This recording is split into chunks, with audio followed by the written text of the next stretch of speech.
He's, he's kind of off by himself, and he's smoldering away on his guitar, but every once in a while, a bolt of lightning jumps out. And it's very obvious when it happens. And when that happens, everything will stop, and we'll take that and start, working on it, seeing where that, can go to bring the song up another level. And then, I'm over there, completely absorbed in trying to make the rhythmic aspect of the song happen with Joey. It's kind of a weird thing, because as you practice, you're changing the arrangement constantly. Not only are you changing it, but the next time you play it, you've got to remember those changes you made. But at the same time, your mind, is trying to say, how can I take this raw thing that I'm working on, this raw bass part, and make it more interesting?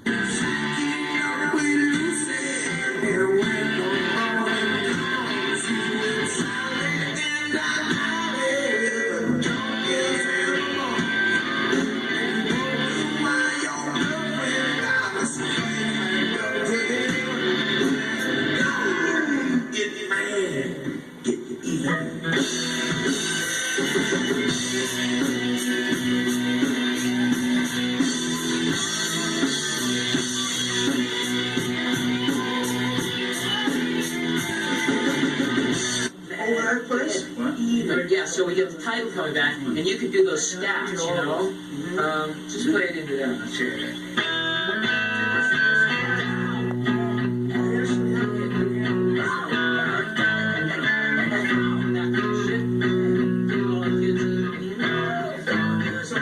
He's a town planner, Bruce Fairburn.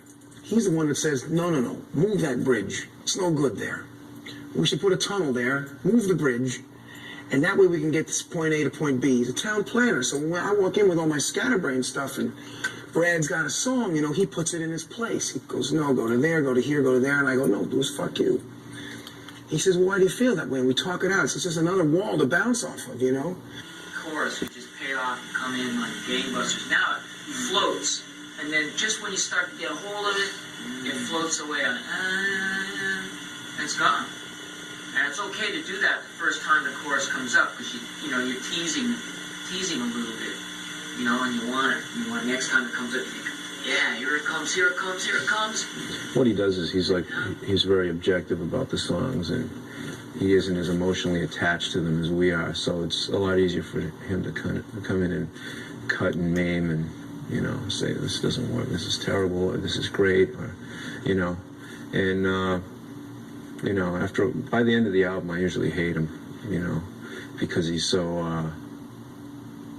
he's a taskmaster. But after a few months, I start looking forward to talking with him again. That's right, 2 or 3 tracks in a day. I mean, it takes you guys fucking nothing to do guitar parts this thing.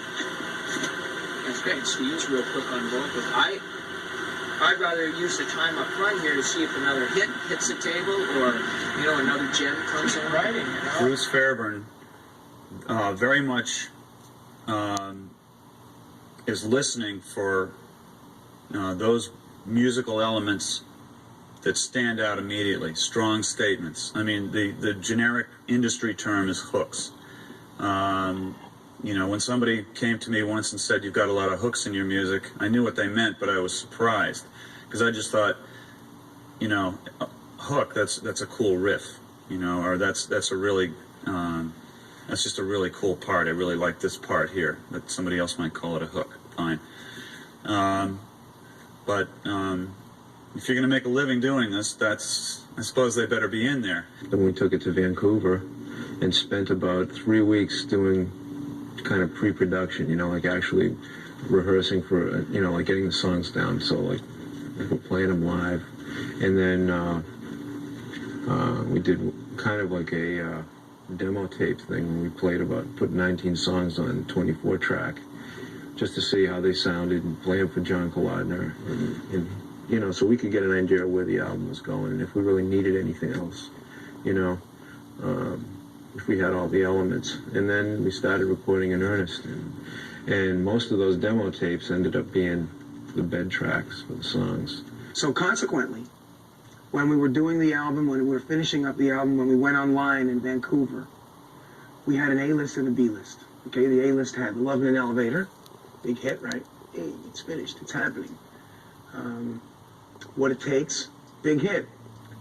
But the stuff like Monkey on My Back, Voodoo Medicine Man, all the B-list stuff was kind of put on the back burner. And I hated that, and I fought for it for months. If you worked on it a little longer, you yourself said you wouldn't want to spend all day on a song.